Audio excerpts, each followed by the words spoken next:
Hi நண்பான், நான் உங்கள் Reshman Mani. Welcome to the podcast. நம்ம போன பாட்காஸ்ட்டில் எண்ணத்தோட பவர், எண்ணத்துக்கும் அதாவது தாட்டுக்கும் நம்மளோட உடம்புக்கும் ஆன கனெக்ஷன்ஸ் பற்றி பார்த்துருந்தோம். ஸோ நீங்கள் செக் பண்ணல அப்படின்னு சொல்லியிருந்தாங்கன்னா இதை முடிச்சு செக் பண்ணுங்கள். அதை செக் பண்ணிவிட்டு இதுக்கு வாங்க, கண்டிப்பாக பெஸ்ட்டாக இருக்கும். அதில் நம்ம மனித எண்ணங்களுக்கு எந்த மாதிரியான பவர் இருக்குது அப்படின்னு சொல்லிட்டு பார்த்துருந்தோம். ஸோ மனுஷன் எண்ணங்களுக்கும் உடம்புக்கும் கனெக்ஷன் இருக்குது அப்படின்னு சொல்லிட்டு பார்த்துருந்தோம். இந்த ஒரு பாட்காஸ்ட்டில் நம்மளோட எண்ணங்களுக்கும் நம்ம வாழ்க்கையை எப்படி மாற்ற முடியும், அதாவது நம்ம எண்ணத்தை மாற்றணுன்னா நம்மளோட வாழ்க்கையை எப்படி மாற்ற முடியும், நம்ம வாழ்க்கையை எப்படி இருக்குது அப்படின்னு சொல்லிட்டு ஏகப்பட்ட கேள்விகள் இருக்கும். அதை நம்ம எண்ணத்தை மாற்ற முடியுமா அப்படிங்கிறதையும் பார்க்க முடியும். ஸோ நம்ம பாட்காஸ்ட்டை யாரும் ஃபாலோ பண்ணல அப்படின்னா ஃபாலோ பண்ணிக்கோங்க. உங்களோட கருத்துக்களை கீழே கமெண்ட்டில் சொல்லுங்கள். கண்டிப்பாக எனக்கு நீங்கள் பார்த்துருக்கீங்க அப்படின்னா எனக்கு கொஞ்சம் ஹாப்பியாக இருக்கும். நிறைய பாட்காஸ்ட் வருங்காலத்தில் போட்டுட்ருப்பேன். அண்ட் உங்களுக்கு எதாவது சஜஷன் இருந்தாலும் அதை நீங்கள் சொல்லலாம். இதை பற்றி பேசுங்க அப்படின்ற மாதிரி கண்டிப்பாக நம்ம அதை பற்றியும் பேசுவோம். நம்ம எப்போவுமே அடிப்படையிலேருந்து பேசுகிற மாதிரியே இப்போயுமே அடிப்படையிலேருந்து நம்ம பேசுவோம். ஒரு எண்ணம் அப்படிங்கிறது நம்மளோட மைண்டோட ஒரு ஃபங்க்ஷன்னே வச்சுக்கலாம். எண்ணம் மைண்டில் இருக்கிற ஒரு பர்டிகுலர் ஆஃப் ஃபங்க்ஷன்.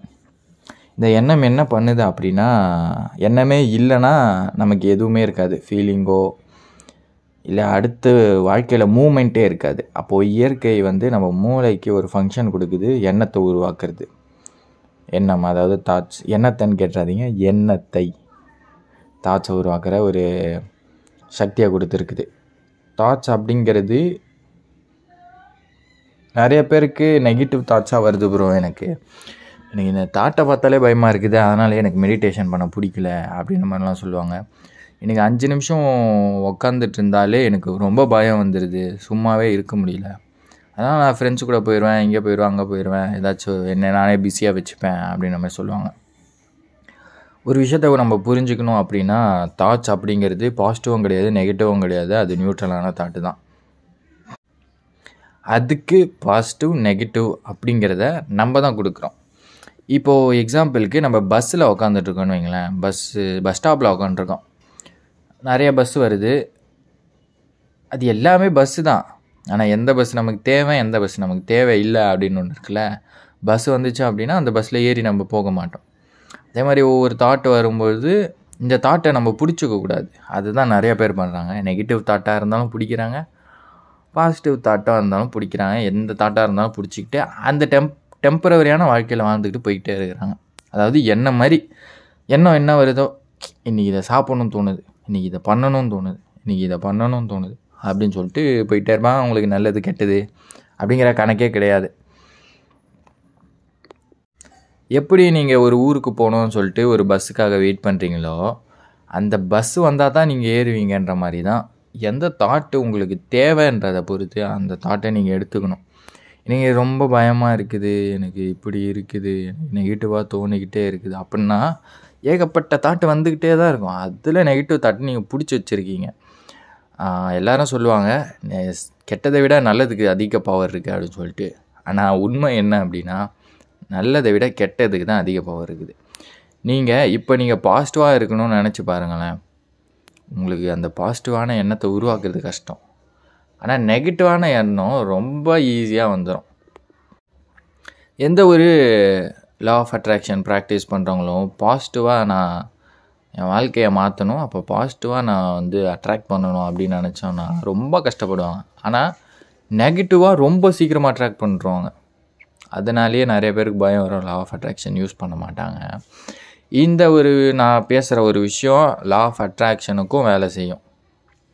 அப்போது நம்மளோட லைஃப்பை எப்படி தான்ப்பா நெகட்டிவ்லேருந்து பாசிட்டிவாக மாற்றுறது, எனக்கு ரொம்ப கஷ்டமாக இருக்குது, என் வாழ்க்கையே கஷ்டமாக இருக்குது அப்படின்னு சொல்கிறவங்களுக்கு இதுதான் ஆன்சர். இந்த ஆன்சரை பிடிச்சி வச்சுக்கோங்க. இனிமேல் உங்களுக்கு நெகட்டிவ் அப்படின்ற ஒரு விஷயமே வராது எண்ணங்களில். முதல் விஷயம், எண்ணம் அப்படிங்கிறது ஒரு நியூட்ரலான விஷயம் அப்படிங்கிறத புரிஞ்சுக்கோங்க. அது ஃபங்க்ஷன். எண்ணம் அப்படிங்கிறது நம்ம கிடையாது. ஐயோ எனக்கு இவ்வளோ கொடூரமாக வருதே, எனக்கு கிடையாது. அது அது நீங்களே கிடையாது. அது தனியான ஒரு ஃபங்க்ஷன். ஓகேவா? எல்லாமே தான். இப்போ நீங்கள் தான் ஹார்ட்டை பீட் பண்ண வைக்கிறீங்களா? நீங்கள் தான் ரத்தத்தை ஆக்சிஜன் எடுத்துகிட்டு போய் கார்பன் டை ஆக்சைடை வெளியே வர்றீங்களா? எதுவுமே கிடையாது. அந்த மாதிரி ஆட்டோமேட்டிக்காக நடக்கிற விஷயந்தான் உங்களோட எண்ணமும். அதுவும் ஆட்டோமேட்டிக்கான நடக்கிற விஷயந்தான். இதை உங்கள் மேலே தப்பு போட்டோ உங்கள் மேலே கரெக்ட் போட்டோ எதுவுமே பண்ண தேவை கிடையாது. இது நியூட்ரல் அப்படிங்கிறத மட்டும் புரிஞ்சுக்கோங்க. எல்லாமே நெகட்டிவும் வரும் பாசிட்டிவும் வரும் அப்படிங்கிறத புரிஞ்சுக்கோங்க. அதான் பஸ் ஸ்டாப் எக்ஸாம்பிள் சொன்னோம் இல்லையா? அது அந்த பஸ் ஸ்டாப்பில் உட்காண்ட்ருக்கிறது தான் நீங்கள். அதாவது உங்களோட அவேர்னஸ் அப்படிங்கிறத புரிஞ்சுக்கோங்க. சரி, இது புரிஞ்சுது அப்படின்னா நீங்கள் ஜீனியஸ். புரியல அப்படின்னா திரும்பி கேட்டு புரிஞ்சுக்கோங்க. அண்ட் எப்படி நம்ம நெகட்டிவ்னு ஒரு லேபிள் பண்ணி வச்சுருக்கோம், பாசிட்டிவ்னு ஒரு லேபிள் பண்ணி வச்சுருக்கோம்பா. இப்போது எனக்கு பாசிட்டிவான தாட்டு தான் நிறைய தேவைப்படுது. ஆனால் பவர் என்னமோ நெகட்டிவுக்கு இருக்குது. இப்போ நெகட்டிவ் தான் அதிகமாக வருது அப்படின்றந்தப்போ ஒரு நரி கதை தெரியுமா உங்களுக்கு? ஒரு நரி ஒருத்தர் 2 நரி வளர்த்துட்டு இருந்தாராம். ஒரு வயசான தாத்தா. ஒரு நரி வெள்ளை நரி, ஒரு நரி கருப்பு நரியாம். இந்த கருப்பு நரி நிறைய கெட்டது பண்ணுமா, ஆனால் அந்த வெள்ளை நரி நிறைய நல்லது பண்ணுமா. இப்போது காலம் போக போக 2 நரிக்கும் வளர்த்து சாப்பாடு போட்டு வளர்க்குறாராம். ஒரு நாள் வெள்ளை நரி செத்து போயிருதான். கருப்பு நரி மட்டும் இருக்குதான். இல்லைனா இப்படியும் யோசிச்சிங்க, ஒரு நாள் கருப்பு நரி செத்து போதும், வெள்ளை நரி மட்டும் இருக்குதான். ஏன் அந்த நரி 2த்தில் ஒரு நரி செத்து போகுது அப்படின்னா, ஒன்று அதுக்கு சோறு கிடைக்காம இருக்கலாம், இல்லை அது நோய் இருக்கலாம், இல்லை அதுக்கு வயசாகி இருக்கலாம்.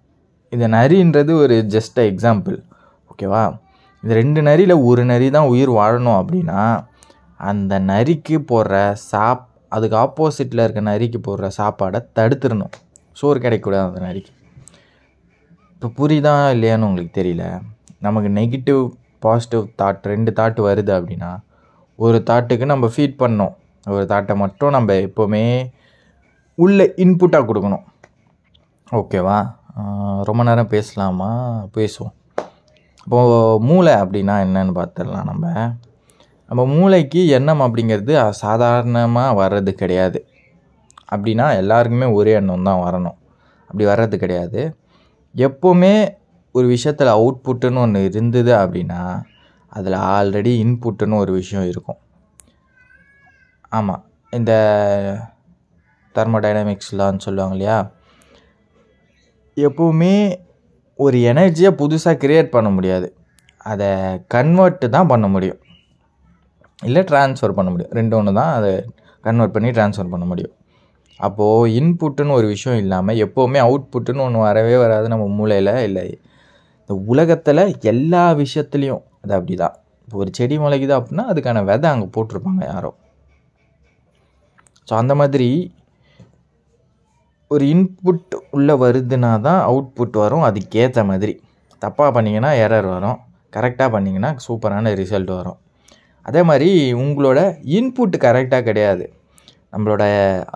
நம்ம ஒரு நாளைக்கு 60,000 எண்ணங்கள் வருது அப்படின்னு சொல்கிறாங்க. இந்த 60,000 எண்ணங்களில் 90% ஆஃப் த எண்ணம் ரிப்பீட்டட், திரும்பி அதே எண்ணம் தான் வருது. அந்த 10% தான் நம்ம புதுசாக யோசிக்கிறது. மற்ற விஷயங்கள்லாம் இன்றைக்கி ஜாலியாக இருக்கே அப்படின்னா இன்றைக்கி அந்த 10%ல் உங்களுக்கு ஜாலியாக இருக்குது, அதுதான் உண்மை. அப்போது நீங்கள் என்ன பண்ணணுன்னா அந்த 90% மாற்றுறதுக்கான வித்தை தெரியணும், டெக்னிக் தெரியணும். அந்த டெக்னிக் பற்றி தான் நம்ம இப்போ பேச போகிறோம். அந்த 90% மாற்றணும் அப்படின்னா இன்புட்டுன்னு ஒரு விஷயத்தை கொடுக்கணும். அதில் கரெக்டான இன்புட்டை கொடுக்குறோமா அப்படிங்கிறது மேட்ரா. அந்த கரெக்டான இன்புட்டை எப்படி கொடுக்கணும் அப்படின்னா கிராட்டிடியூட், ஃபீலிங்ஸ் வழியாக தான். நம்ம மூளை அப்படிங்கிறது கான்ஷியஸ், சப்கான்ஷியஸ், சூப்பர் கான்ஷியஸ்னு 3 விஷயத்தை வச்சு தான் இருக்குது. சூப்பர் கான்ஷியஸ் அப்படின்னா ஸ்பிரிச்சுவலை நோக்கி போயிடும். சப்கான்ஷியஸ், சூப்பர் கான்ஷியஸ் அப்படின்னு ஒரு விஷயம் இருக்குது. சப்கான்ஷியஸ் ஒரு மேட்ரு கிடையாது, அதாவது கான்ஷியஸ் ஒரு மேட்ரு கிடையாது, ஆனால் சப்கான்ஷியஸ் அப்படிங்கிற ஒரு விஷயம் இருக்குது. அதுதான் அடிப்படை, எல்லாத்துக்குமான அடிப்படை. இந்த சப்கான்ஷியஸ்க்கு ஃபீலிங்ஸில் மட்டும்தாமே பேச தெரியும், அதுக்கு மொழியெலாம் தெரியாது. மீன்ஸ் ஒரு வகையில் பார்த்தா அதுக்கு எல்லா மொழியும் தெரியும், அதை வந்து அடுத்த பாட்காஸ்ட்டில் நம்ம பார்ப்போம். இப்போது இதுக்கு நம்ம இன்புட் கொடுக்கணும் அப்படின்னா ஒரு ஃபீலிங்கை இன்புட் கொடுக்கணும். இருக்கிறதுலே அதிகபட்சமான பாசிட்டிவான ஃபீலிங் என்ன அப்படின்னா, ஒன்று கடவுள் நம்பிக்கை, அதீத பக்தி, இன்னொன்று வந்து கிராட்டிடியூட், நன்றி கடன். ஒருத்தவங்களுக்கு உங்களுக்கு நன்றி பண்ணிட்டாங்க, அவங்களுக்கு திருப்பி பண்ணணும் அப்படிங்கிறது வந்து எனக்கு இவ்வளோ யாருன்னே தெரியாமல் ஒருத்தவங்க நன்றி நன்றி நன்றி படும்போது உங்களுக்கு பயங்கரமாக கிட்டத்தட்ட அந்த பக்திக்கு ஈக்குவலாக வரும். பக்தியை நீங்கள் உருவாக்கலாம், நன்றி கடனை நீங்கள் உருவாக்கலாம். இப்போது நம்ம நன்றி கடனை எப்படி உருவாக்குறது, கிராட்டிடியூடை எப்படி, நன்றி உணர்தல் அப்படின்னு சொல்லலாம், கரெக்டாக? நன்றி உணர்தலை எப்படி நம்ம நன்றியை உணர்றது அப்படின்னா, டெய்லி உக்காந்து ஒரு 2 பேஜ் ஒரு நோட் எடுத்துவாங்க, லாங் சைஸ் நோட்டு. டெய்லி உக்காந்து ஒரு 2 பேஜ் காலையில் எழுதணும், நைட்டும் எழுதலாம், 2 டைமும் எழுதலாம். மோஸ்ட்டாக காலைல எழுதுனா பெஸ்ட்டு. காலைல என்ன எழுதணும் அப்படின்னா, உங்களுக்கு இதெல்லாம் நேற்று நல்லது நடந்துச்சு அப்படின்னு சொல்லிட்டு இதுக்கு நான் நன்றி உணர்வோடு இருக்கிறேன் அப்படின்னு நீங்கள் இதெல்லாம் நினைக்கிறீங்களோ அதை மட்டுமே எழுதுங்க. அதை மட்டுமே 2 பேஜுக்கு எழுதுங்க. திருப்பி அதே எழுதக்கூடாது. டெய்லி வேறு புதுசாக யோசித்து எழுதணும். இதை பண்ணால் எப்படி ப்ரோ வாழ்க்கையை பாசிட்டிவாக மாறணும் அப்படின்னா, நீங்கள் திரும்ப எழுதுறீங்களே, இன்றைக்கி எழுதிட்டு நாளைக்கு காலையில் எழுதணும். அப்போ நாளைக்கு காலையில் என்ன எழுதுறதுன்னு சொல்லிட்டு சில விஷயங்களை யோசிப்பீங்க. சில விஷயங்களை யோசித்து எழுதணும். சில பேர் சொல்லுவீங்க, எனக்கு நல்லதே நடக்கலை ப்ரோ, என்ன பண்ணுறது அப்படின்னு யோசிச்சிங்கன்னா, நல்லது எல்லா வாழ்க்கையிலையும் நடந்துக்கிட்டே தான் இருக்குது. அது சின்ன விஷயம் பெரிய விஷயம்னு நம்ம மாற்றிக்கிறோம். காலையில் நீங்கள் சாகாமல் எழுந்ததே பெரிய விஷயம். ஏன்னா நிறைய பேர் தூக்கத்திலே இறக்குறாங்க இல்லையா? காலையில் பாத்ரூமில் வழுக்கி விழாமல் இருக்கிறதே பெரிய விஷயம். இதெல்லாமும் நன்றி உணர்தல் தான். ஏதோ ஒரு இடத்துல நீங்கள் நன்றி உணர்றீங்க. நிறைய பேருக்கு காலே இல்லை, உங்களுக்கு கால் இருக்குது. நிறைய பேருக்கு பேச்சு இல்லை, உங்களுக்கு சூப்பரான பேச்சு. நிறைய பேருக்கு கண் இல்லை, டிஃப்ரெண்ட்டாக இருக்குது, உங்களுக்கு சூப்பரான கண் இருக்குது, கண் பார்வை இருக்குது. இது எல்லாத்தையும் யோசிச்சு பார்த்தீங்கன்னா உங்களுக்கு நன்றி உணர்தல் தான். இந்த மாதிரி சின்ன விஷயங்களில் கூட நீங்கள் நன்றி உணர்தல் பண்ணணும், நன்றியை உணரணும். அப்போது உங்களுக்கு அடுத்த நாள் வரும்போது, பாசிட்டிவாக என்ன நடந்தது நம்ம வாழ்க்கையில் அப்படின்னு சொல்லிட்டு நீங்கள் ஃபாலோ பண்ண ஆரம்பிப்பீங்க.